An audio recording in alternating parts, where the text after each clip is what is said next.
Xərçəng xəstəliyindən ötən gün vəfat edən aktrisa, əməkdar artist xanım Qafarovanı yad etmək üçün bugün yaxınları, sevənləri yas mərasimində toplaşıb. İndi hamını maraqlandıran aktrisanın yadigarı 7 yaşlı qızı Gövhərin aqibətidir. Xanım Qafarovanın həyat yoldaşı ilə əməkdaşlarımız da bu barədə danışıblar.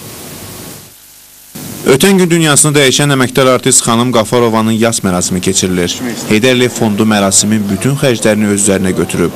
İndi ailə üzvləri yalnız xanımın yeganə övladı 7 yaşlı Gövhərin taleyindən narahatdır. Necə ki, indi arxa olublar, o körpüyə bir vaxta qədər də yəni arxa dursunlar. Onu babat bir məktəbdə oxutturmaq, bir mənəvi cəhətsə deyim, maddi cəhətsə bir arxa kömək olsun ki, o uşaq ayağa qalxsın. 7 yaşlı Gövhərin atası Aqil Gülmaliyev isə xanım Qafarova ilə ailə həyatı qurandan bəri ilk dəfə yas mərasimində gördük.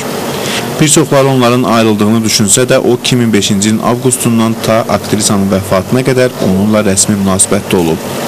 53 yaşlı Aqil Gülmaliyev bir ildir ki işsizdir və şəkərli diabetdən əziyyət çəkir. Ən son məlumatlara görə bütün xərclərinin qarşılanması, həyat şəraitinin yüksəldilməsi və yaxşı təhsil alması üçün aktrisanın azyaşlı qızı Heydər Əliyev fondunun himayəsində olacaq. Əməkdar artist xanım Qafarova ötən gün günorta saatlarında dünyasını dəyişib. O bir neçə ildir ki süd vəzi xərçəngindən əziyyət çəkirdi.